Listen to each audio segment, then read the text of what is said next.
Hello everyone. आज हम लोग पढ़ने जा रहे हैं बीएड सेमेस्टर 2 का पेपर। सेकंड पेपर है नॉलेज एंड कैरिकुलम। उसके बारे में हम आज विस्तृत रूप से पढ़ेंगे और इसमें हम पढ़ने जा रहे हैं नॉलेज एंड कैरिकुलम का पहला टॉपिक है epistemological contribution of educational thinkers. मतलब क्या है? शैक्षिक विचारक का ज्ञान मीमांसीय योगदान। मतलब बहुत सारे वैज्ञानिक हैं, बहुत सारे वैज्ञानिकों का अपना अपना विचार है, तो उन लोगों का शिक्षा के प्रति कैसा विचारक है, शिक्षा के प्रति कैसा विचार है, कैसा सोच है और उन्होंने शिक्षा के प्रति अपना कैसा योगदान दिया है, उसके बारे में आज हम यहाँ पढ़ने वाले हैं। तो सबसे पहले हम पढ़ेंगे व्हाट इज एजुकेशन। शिक्षा क्या है, कंसेप्ट, इसकी अवधारणाएं, मीनिंग, इनकी अर्थ, रिलेशनशिप विद फिलॉसफी। ये पहला टॉपिक है नॉलेज एंड कैरिकुलम का पहला टॉपिक है। इसको हम विस्तृत रूप से यहाँ पढ़ेंगे। शिक्षा क्या है, इसकी अवधारणाएं, इसका अर्थ, रिलेशनशिप विद फिलॉसफी, दर्शन शास्त्र के साथ इसका कैसा संबंध है। तो सबसे पहले हम यहाँ देखेंगे कि शिक्षा, एजुकेशन क्या होता है। ठीक है, तो शिक्षा का मतलब ज्ञान, सदाचार, उचित आचरण। यहाँ सदाचार का मतलब होता है व्यवहार। सदाचार का मतलब क्या होता है? व्यवहार। तो शिक्षा का मतलब ज्ञान, सदाचार, उचित आचरण, तकनीकी शिक्षा, तकनीकी दक्षता। दक्षता का मतलब यहाँ क्या हो जाएगा? होशियार, कुशलता, चालाकी, विद्या आदि प्राप्त करने की प्रक्रिया को कहते हैं। शिक्षा क्या है? शिक्षा का मतलब ज्ञान, सदाचार, उचित आचरण, तकनीकी शिक्षा, तकनीकी दक्षता, विद्या आदि प्राप्त करने की प्रक्रिया को कहते हैं।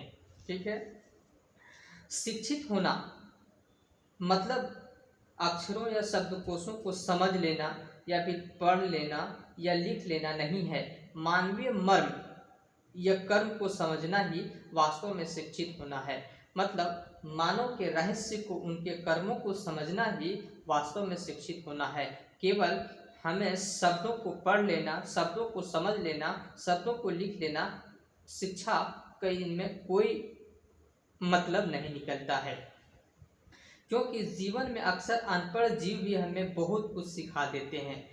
जीवन में हमें अनपढ़ जीव भी बहुत कुछ सिखा देते हैं। जैसे एक छोटी चिड़िया घोंसले की बुनाई से, मतलब एक जो छोटी चिड़िया जो होती है वो घोंसले की बुनाई किस प्रकार करती है, उनको यह ज्ञान कहाँ से आता है कि हम किस प्रकार से घोंसले बनाएं, किस जगह पे बनाएं ताकि हम सुरक्षित रह सकें तूफानों से, आंधियों से, पानी बरसात से, इन सब सारे चीज़ों से, मनुष्यों से, अपने दुश्मनों से कैसे सुरक्षित रहें और किस प्रकार का घोंसला बनाएं जो कि हमारे लिए लाभप्रद होगा।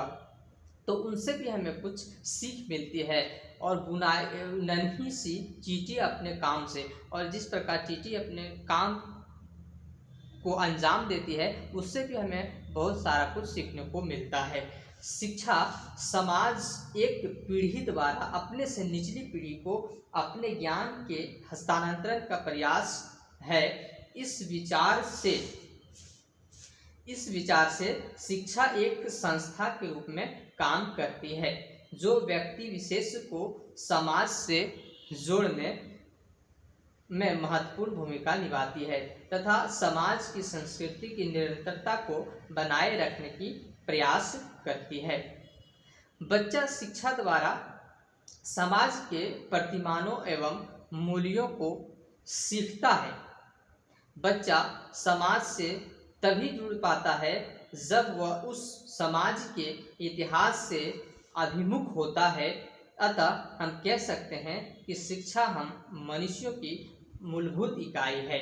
ठीक है, अब हम इनकी अवधारणाएं के बारे में समझेंगे, इनकी क्या कंसेप्ट हैं।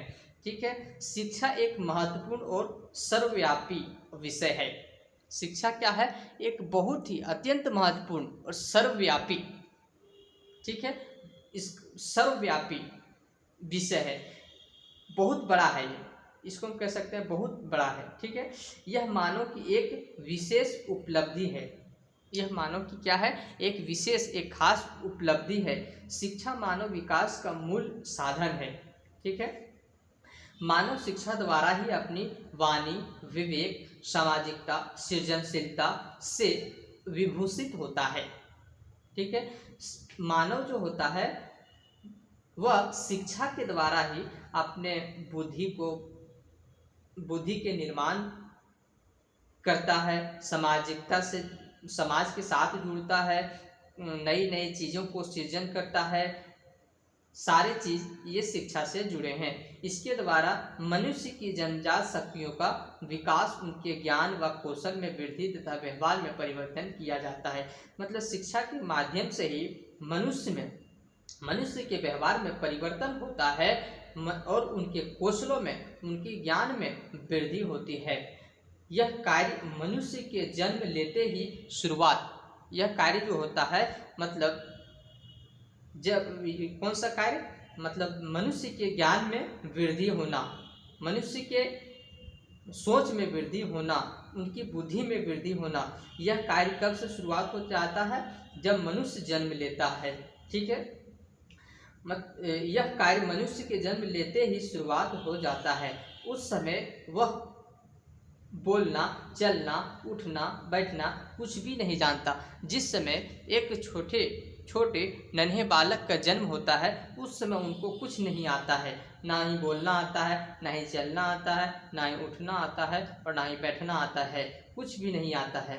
वह एकदम असामाजिक होता है। असामाजिक मतलब वह समाज से भी जुड़ा हुआ नहीं होता है। परंतु जैसे जैसे वह बड़ा होता है वैसे वैसे, परंतु क्या होता है, जैसे जैसे वह बड़ा होते जाता है वैसे वैसे वो समाज के संपर्क में आ जाता है, समाज के संपर्क में आता है और समाज के संपर्क में आने से अपने ज्ञान में बढ़ोतरी करता है। अपने समाज को देखकर, समाज के लोग क्या करते हैं उनके कार्यों को देखकर अपने अनुभवों में वृद्धि करता है। और हम मनुष्यों में सीखने की प्रक्रिया जीवन पर्यंत चलती रहती है। और इसका क्या महत्वपूर्ण तथ्य है कि सीखने की प्रक्रिया, मनुष्य में सीखने की प्रक्रिया जो होती है वो जीवन पर्यंत चलती रहती है, मतलब जीवन भर चलती रहती है, ये कभी रुकती नहीं है। जब तक हमारी सांसें थमी है तब तक हम कुछ ना कुछ सीखते ही रहते हैं, चाहे जैसे भी चीज़ सीखें, छोटे बच्चों से सीखें, बड़ों से सीखें, किसी दूसरे लोगों से सीखें, किसी दूसरे प्रजातियों से सीखें, लेकिन जीवन भर सीखते रहते हैं। शिक्षा का अर्थ, शिक्षा का क्या अर्थ है? शब्द व्युत्पत्ति की दृष्टि से शिक्षा शब्द का उद्देश्य या फिर उद्गम, शिक्षा शब्द का उद्गम संस्कृत के शिक्ष धातु से हुआ है। मतलब शब्द उत्पत्ति की दृष्टि से शिक्षा जो शब्द है वह उसका उद्गम कहाँ से हुआ है? संस्कृत के शिक्ष धातु से, ठीक है, वहाँ से हुआ है, जिसका अर्थ क्या होता है? सीखना होता है, जिसका अर्थ सीखना होता है तथा प्रेरक के रूप में प्रयुक्त होने पर उसका अर्थ सिखाना भी होता है। और यदि हम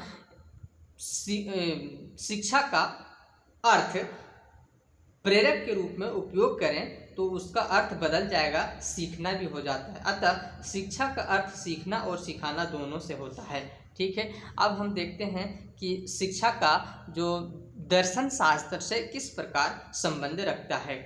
शिक्षा तथा दर्शन शास्त्र की परिभाषा से यह स्पष्ट हो जाता है कि दोनों का लक्ष्य व्यक्ति को सत्य का ज्ञान कराना तथा उसके जीवन को विकसित करना है। मतलब शिक्षा का भी लक्ष्य क्या होता है? व्यक्ति को सत्य का ज्ञान कराना, और दर्शन शास्त्र का भी लक्ष्य है व्यक्ति को वास्तविक चीज़ों से अवगत कराना, ठीक है, उसके जीवन को विकसित कराना। ऐसी दशा में यह कहना उचित ही होगा कि दर्शन शास्त्र तथा शिक्षा का घनिष्ठ संबंध ही नहीं अपितु दोनों एक दूसरे पर आश्रित भी हैं। मतलब हम इस प्रकार कह सकते हैं कि शिक्षा और दर्शन शास्त्र में आपस में संबंध ही नहीं है, बल्कि एक दूसरे पर आश्रित हैं। तो शिक्षा और दर्शन शास्त्र को एक दूसरे पर आश्रित होने का कारण, मतलब ये कैसे एक दूसरे पर आश्रित हैं। तो पहला कारण इसका है, दर्शन शास्त्र जीवन के उस वास्तविक लक्ष्य को निर्धारित करता है जिसे शिक्षा को प्राप्त करना है। क्या कह रहा है? दर्शन शास्त्र जीवन के उस वास्तविक लक्ष्य को निर्धारित करता है जिसे शिक्षा को प्राप्त करना है। मतलब हम कह सकते हैं कि दर्शन शास्त्र जो होता है वो जीवन के उस वास्तविक लक्ष्य को निर्धारित करता है जिससे कि हमें शिक्षा प्राप्त करना अनिवार्य होता है। ठीक है, शिक्षा एक चेतन तथा स्वैच्छिक प्रक्रिया है जिसको उचित रूप से संचालित करने के लिए उचित मार्गदर्शन की आवश्यकता होती है, जो हमें दर्शन शास्त्र से प्राप्त होता है। दर्शन शास्त्र जीवन के वास्तविक लक्ष्य को निर्धारित करता है तथा उस लक्ष्य की प्राप्ति के लिए शिक्षा का उचित मार्गदर्शन भी करता है। और अगला पॉइंट देखेंगे। अगला पॉइंट क्या कह रहा है? दर्शन शास्त्र शिक्षा के विभिन्न अंगों को प्रभावित करता है। दर्शन शास्त्र क्या करता है? शिक्षा के विभिन्न अंगों को प्रभावित करता है। कैसे? महान दार्शनिक महान शिक्षा शास्त्री भी हुए हैं। मतलब महान दार्शनिक मतलब जो महान फिलोसोफर होते हैं, दार्शनिक जो होते हैं, वो एक महान शिक्षा शास्त्री भी होते हैं। अतः इतिहास इस बात का साक्षी है कि प्रत्येक समय के महान दार्शनिक ही महान शिक्षा शास्त्री भी हुए हैं। मतलब इतिहास इस बात का गवाह है कि जो महान दार्शनिक होते हैं वह एक महान शिक्षा शास्त्री भी होते हैं। जो महान दार्शनिक होते हैं वह एक महान शिक्षा शास्त्री भी होते हैं। ये पूरा टॉपिक कंप्लीट हो चुका है। अब हम जल्द ही हाजिर होंगे अगले टॉपिक के साथ। तब तक के लिए वीडियो को लाइक और शेयर करें और अच्छा लगे तो अपने दोस्तों को बताएं। और यहाँ हम बीएड के नोट्स को भी प्रोवाइड करेंगे। अतः हमारे चैनल को सब्सक्राइब करें और बेल आइकन को दबाना ना भूलें। धन्यवाद।